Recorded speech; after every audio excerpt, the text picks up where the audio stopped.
My wife posted, "Finally leaving my oppressive husband for my true love." I liked the post. Then I canceled her business credit cards and changed the office locks. Her true love vanished when the funds dried up. I'm 38, male, and saw the post while working late in my office at 9 p.m. on a Thursday, wrapping up quarterly reports for our advertising firm when the notification appeared. My wife, Lena, 35, had just declared to her 800 followers that she was leaving me for her true love, Felix. The post was a work of fiction. After years of being stifled and undervalued, I'm choosing love over security. Felix sees the real me, the creative force behind our company's success, not just the assistant my husband claims I am. Time to soar. New chapter, real love, know your value. The comments poured in, her Pilates group praising her courage, her sister, Vanessa, labeling me a typical controlling man who couldn't handle a powerful woman. I read it twice, then liked it.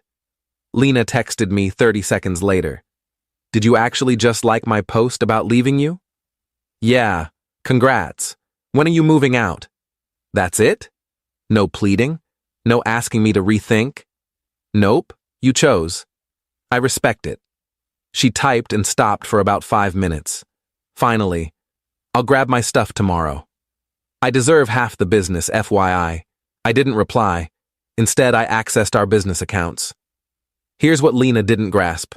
The advertising firm was mine, founded 5 years before we met.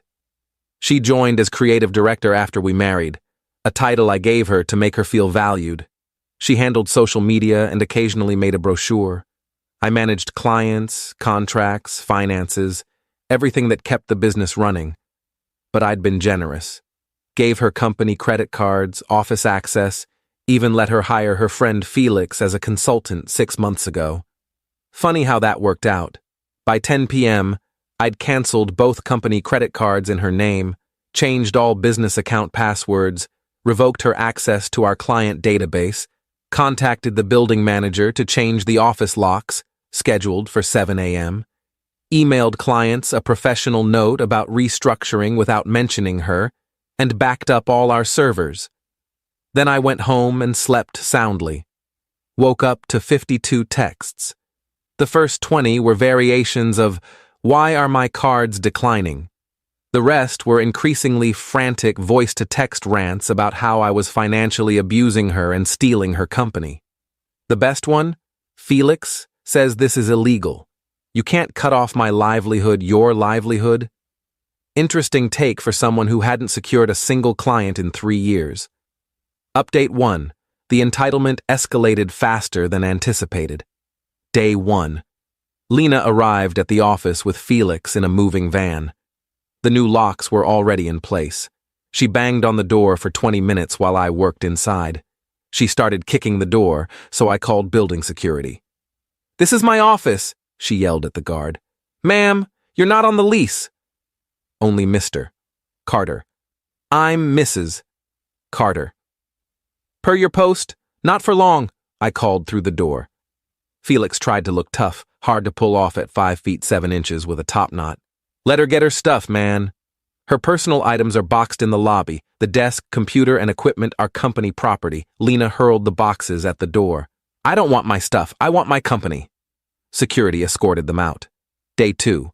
She contacted our top client directly, claiming she was launching her own firm and they should join her since she was the creative genius behind their campaigns. The client called me, confused. "Didn't Lena just post about leaving you?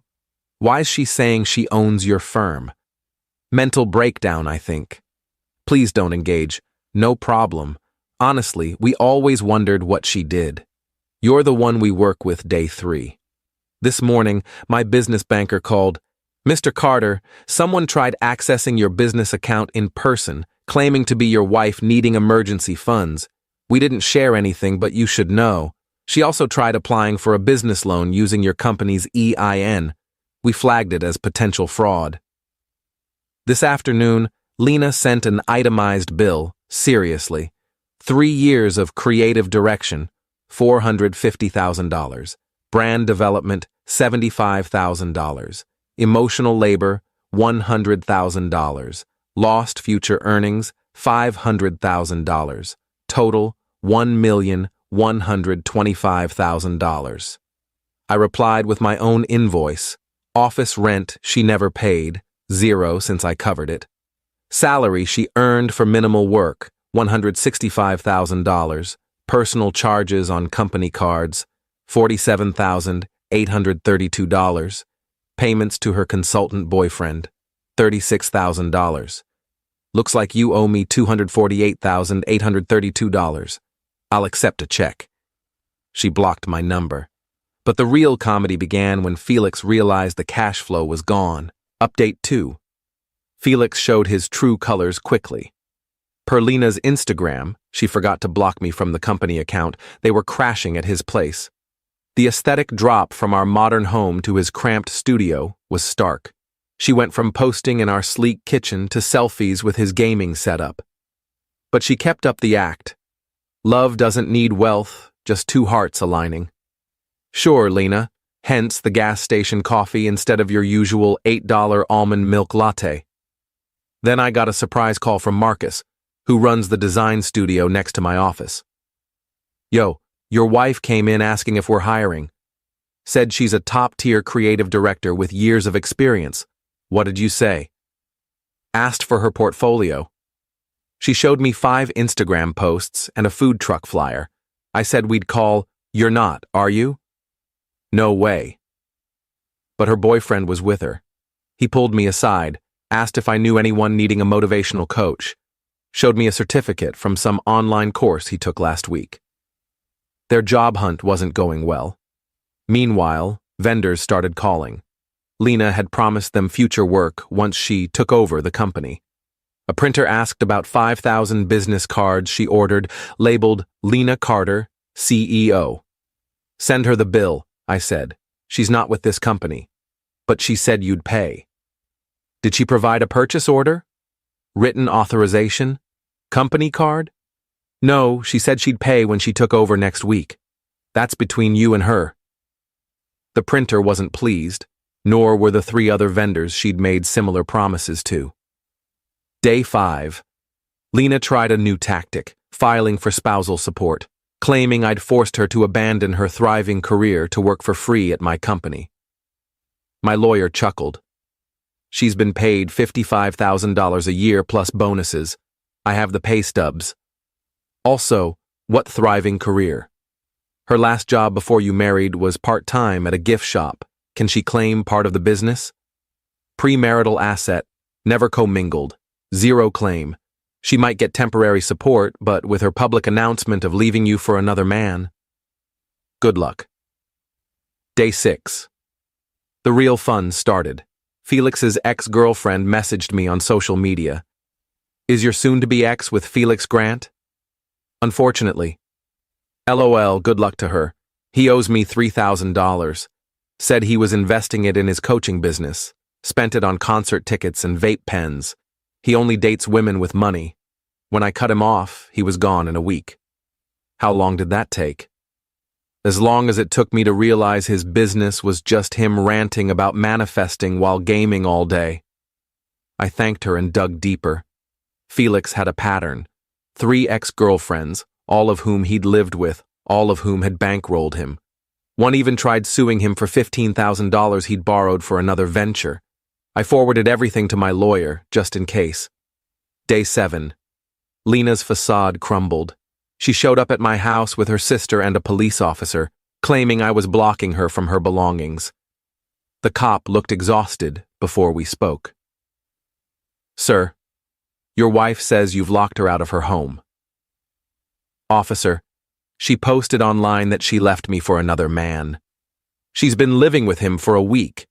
Her belongings are in the bedroom ready to collect. He's lying! Lena shrieked. He's hiding assets. There's money in the safe. What safe?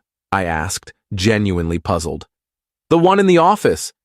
You mean the filing cabinet with client contracts? The officer sighed.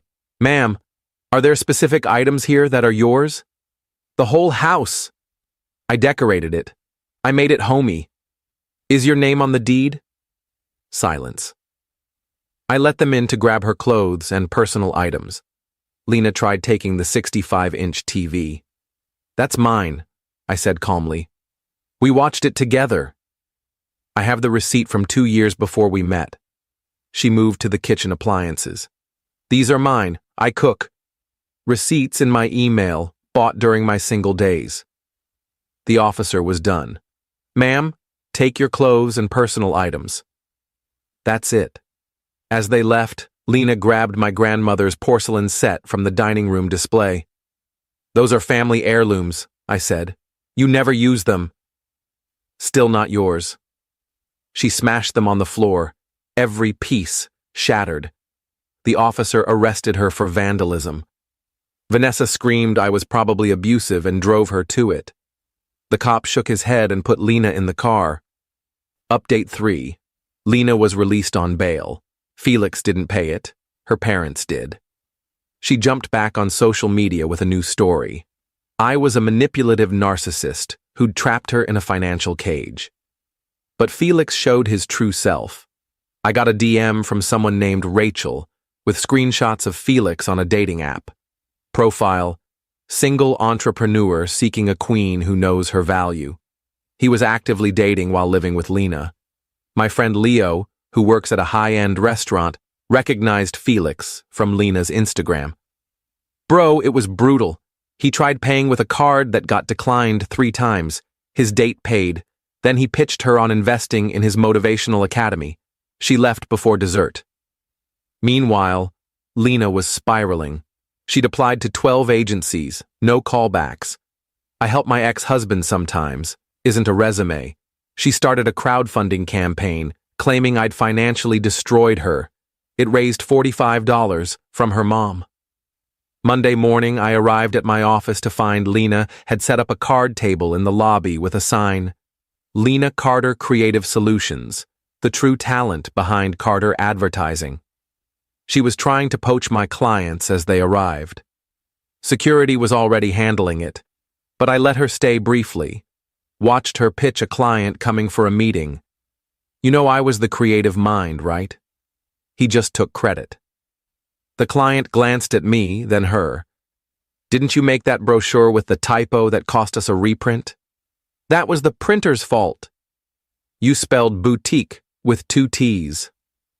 Security escorted her out when she started shouting about everyone being brainwashed by toxic masculinity. That afternoon, Felix called me directly. First time.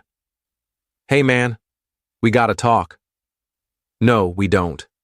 Lena's struggling. Maybe you could help? Like a severance or something." "Why would I do that?" "Because you loved her once? Is this about her or your rent being due?" Long pause. "She said she was getting half the business." "She lied." "She said she had savings." "She lied." "She said, Felix, she lied about everything. You thought you scored a sugar mama. You got a parasite. Now you're both parasites." Poetic. He hung up. That night, Lena posted a rant about men bullying women out of business ownership, tagging me, my company, and several industry blogs. My lawyer sent a cease and desist within an hour. Final update. The conclusion was more pitiful than dramatic. The legal issues resolved quickly. Lena's vandalism charge was pleaded down to a fine and community service. The divorce was simple. No kids, premarital business, clear evidence of infidelity. She got 2 months of temporary support at $1,200 a month. That's it. The real closure came from Felix's ex, who sent one last screenshot. Felix texting her, "Hey babe, been thinking about us. Made mistakes. Coffee?" Timestamp, 3 days after Lena's $1,200 support was approved. She forwarded it to Lena. "Your true love's hunting his next meal ticket." Lena called me sobbing at 2 a.m. Real tears, not the fake ones. "He's texting other women." "I know." "You knew? Why didn't you tell me? Would you have believed me?" Silence. "He asked to be added to my bank account for our future." "Did you?" "I only have $3,000 left." "Did you or didn't you?" Yeah. Then you have $0. Check your account. Frantic typing, then a wail. How'd you know? Because that's Felix's game. His ex told me everything. You left me for a scam artist. Congrats. Can you? No. You didn't let me ask? You were asking for money. The answer's no. This is your fault. If you hadn't cut me off. Lena, you announced to the world you were leaving me, smashed my grandmother's porcelain, tried to steal my business. You made your choices. I'll be homeless. Your parents have a house. Your sister has a place. You have options. Felix changed his locks. That's between you two. She hung up, posted another rant about narcissistic exes who revel in women's suffering. Deleted it an hour later when her mom commented, "Maybe come home and stop airing your mess online." The aftermath. Lena moved in with her parents, now working for her sister's Candle MLM, posting about boss lady vibes to a shrinking audience. Felix vanished. His social media went dark. Someone said he moved 2 states away to live with a woman he met online who owns a bakery. Good luck to her. My business thrived. Some clients had been wary of Lena's erratic ideas and typo-riddled designs. Without her, we secured 3 major new accounts. I hired a real creative director with an actual portfolio. The difference is staggering. Marcus from next door and I grab drinks sometimes. He loves retelling the story of Lena's 5-post portfolio. It's legendary in our building. My lawyer framed the cease and desist letter next to my divorce decree, calling it his favorite case of the year. Yesterday, I got a LinkedIn request from Lena. Experienced creative visionary seeking new opportunities, listing CEO Carter Advertising, 2019 to 2024. I screenshot it, sent it to my lawyer. He replied with laughing emojis. I reported the profile for false information and blocked her. Life's great now, calm, productive, drama-free. My business is booming. I'm dating someone with her own career, and I replaced my grandmother's porcelain with a new set I actually use. To anyone dealing with an entitled ex who thinks they own what you built, document everything. Don't feed the drama. Let them unravel on their own.